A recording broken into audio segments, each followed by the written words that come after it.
India ने तब Russia को सपोर्ट किया जब इंटरनेशनली रशिया पर बहुत ज़्यादा दबाव था, कोई भी कंट्री रशिया के साथ ट्रेड नहीं कर रहा था, तब इंडिया ने खाम ऑयल खरीदा अपने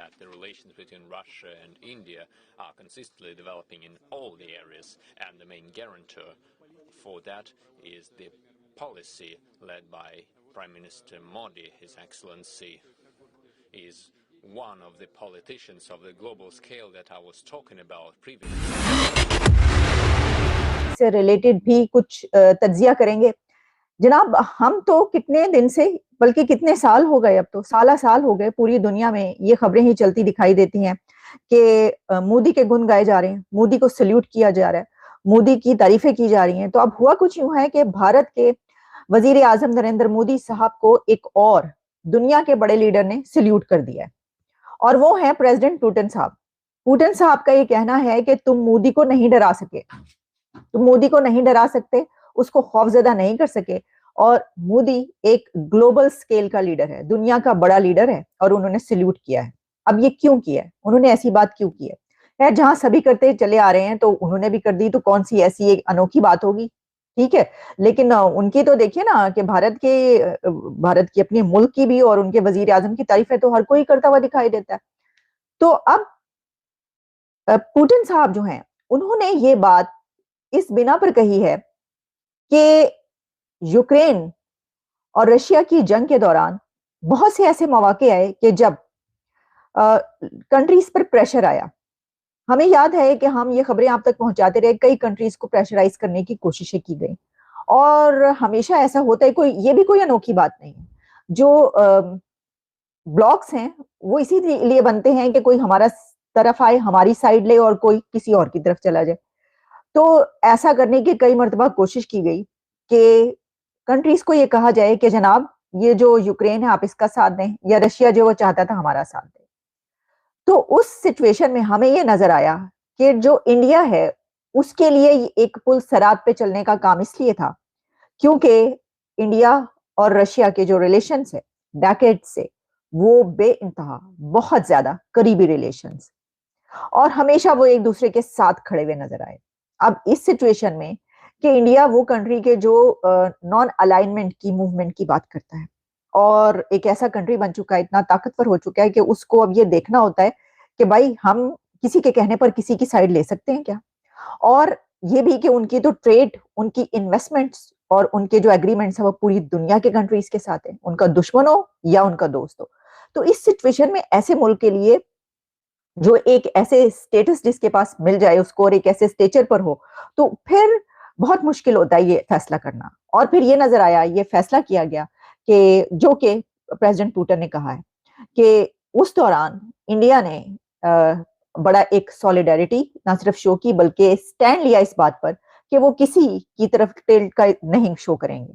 ना तो उन्होंने रशिया की जो है वो मुखालफत की किसी के कहने पर, और बल्कि हमने ये देखा कि उन्होंने चीप ऑयल, उसी दौरान उन्होंने धड़ाधड़ तेल खरीदा। अब देखिए, जो प्रेसिडेंट पुतिन ने बात की है, इंडिया के तेल खरीदने के बिना पर ना सिर्फ ये कि रशिया को फायदा हुआ, और रशिया ने इसका इजहार भी किया। अभी मैं आपको सुनाती हूँ वो बात कि जो प्रेसिडेंट पुतिन की तरफ से प्राइम मिनिस्टर नरेंद्र मोदी को सल्यूट किया गया, उन्होंने क्या बातें की वो मैं आपको बताती हूँ। लेकिन जो ये है ना फायदा होने की बात, इस पे डॉक्टर जयशंकर की तरफ से भी ये कहा गया था कि हमारी इस स्टेप की बिना पर यूरोप को भी फायदा होगा। फॉरेन पॉलिसी जो है ना आज़ाद है इंडिया की, आप जानते होंगे। और तीसरा ये है कि इंडिया आज सबसे बड़ा, जैसे कि रशिया सबसे बड़ा सप्लायर है हथियारों का, आर्मामेंट्स का, same as it is India जो है ना इनका बहुत बड़ा परचेजर भी इंडिया है। की अगर फॉरेन पॉलिसी की बात की जाए, मोदी सरकार की बात की जाए, तो उन्होंने तब रशिया को सपोर्ट किया जब पूरी दुनिया के पावरफुल कंट्रीज़ ने रशिया को बैन किया इंपोर्ट एक्सपोर्ट से। तब उन्होंने खाम ऑयल ख़रीदा और सस्ते दामों ख़रीदा, अपना भी फ़ायदा किया और साथ रशिया को भी सपोर्ट किया। इसी वजह से शायद रशिया ने अब ये अनाउंस किया है कि हम चाहते हैं कि इंडिया सिक्योरिटी काउंसिल का परमानेंट मेंबर बने। क्या कहना चाहेंगे इस हवाले से? जी, मैं इस हवाले से ये कहना चाहूँगा कि इंडिया की जो फॉरेन पॉलिसी है that has been a success, और इस पे बारे में पाकिस्तान में भी आवाज़ उठ रही है। खान साहब अभी भी कह रहे हैं कि हमें भी इंडिया की तरह एक बाई पार्टीसन जो कि इम्पार्शियल जो फॉरेन पॉलिसी है उसको परस्यू करना चाहिए। खान साहब तो कह, लेकिन खान साहब के अलावा जो भी कहते हैं गद्दार कह दिया जाता है या उसे ये कह दिया जाता है ये तो इंडिया की तारीफ कर रहा है। नहीं, वो तो मसला है ना। देखिए, हमारी जो इस्टेब्लिशमेंट है वो नहीं चाहती कि हमारी जो है वो नॉन अलाइंड फॉरेन पॉलिसी हो। हमारी इस्टेब्लिशमेंट का ये मसला है कि वो चाहते हैं कि हमने अलाइंड फॉरेन पॉलिसी रखनी है और वेस्ट अलाइंड रखनी है, लेकिन हमारे जो इंटरेस्ट में सबसे ज़्यादा सूट करता है कि हम नॉन अलाइंड फॉरेन पॉलिसी करें। जो इस टाइम हमारी सिचुएशन जो कंडीशन है हमें तो चाहिए हमें जिधर से 1 रुपए का भी फायदा मिलता है हम उसके साथ तल्लुकात बेहतर करें, लेकिन हम वही कर लेते हैं जी। चाइना अगर दोस्त है तो बस चाइना के साथ तल्लुकात, अगर कोई भी मतलब सऊदीया दोस्त है उसके साथ तल्लुकात, बाकी सबको साइड पे। शायद यही वजह नहीं कि हम ना यहाँ के रहे ना वहाँ के। नहीं, देखिए ना, ये देखिए एक पावर डायनामिक्स होते हैं। एक राइटर हैं रॉबर्ट ग्रीन, उन्होंने बुक लिखी है 48 लॉज ऑफ पावर। उसमें वो लिखते हैं कि कभी भी साइड्स आप ना लें जब तक कि एब्सोल्युटली जो आपके लिए नेसेसरी नहीं हो जाता। तो देखिए ना, foreign policy is all about power. और अगर हम वो उसके रूल लॉज ऑफ पावर को देखें तो वो कहते हैं आपने साइड लेनी नहीं है जब तक नेसेसरी ना हो जाए। तो हमारे लिए जब नेसेसरी नहीं है तो हम क्यों साइड्स लें? देखते हैं हमें तो यहाँ पे ये बताया जाता है रशिया शायद हमारा बड़ा अच्छा दोस्त है, बड़े अच्छे तल्लुकात हैं, खान साहब के साथ तल्लुकात हैं, अभी जो हुकूमत आई है उसके साथ भी, लेकिन देखने में जो आ रहा है वो रशिया खुल्लम खुल्ला अब सपोर्ट कर रहा है इंडिया को।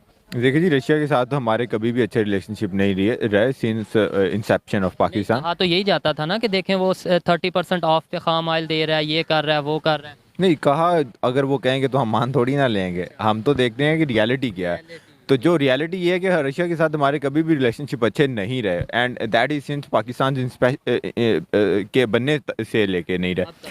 और उसकी वजह यह है कि सबसे पहले हमने तब भी एक वो कोल्ड वॉर चल रही थी, हमने तब यूएसए को ज्वाइन कर लिया। फिर हम उसके साथ जो मिलिट्री हमने अलाइंसेस कर लिए, डिफेंस पैक्ट्स कर लिए।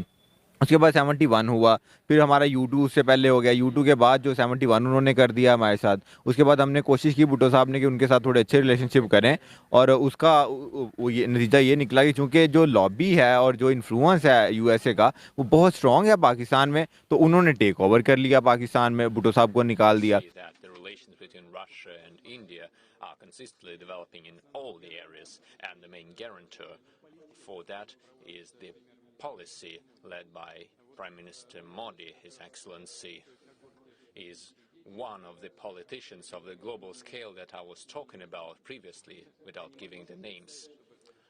I cannot imagine His Excellency Modi getting intimidated or being forced to take any steps or actions that would go against the national interests of India and the people of India.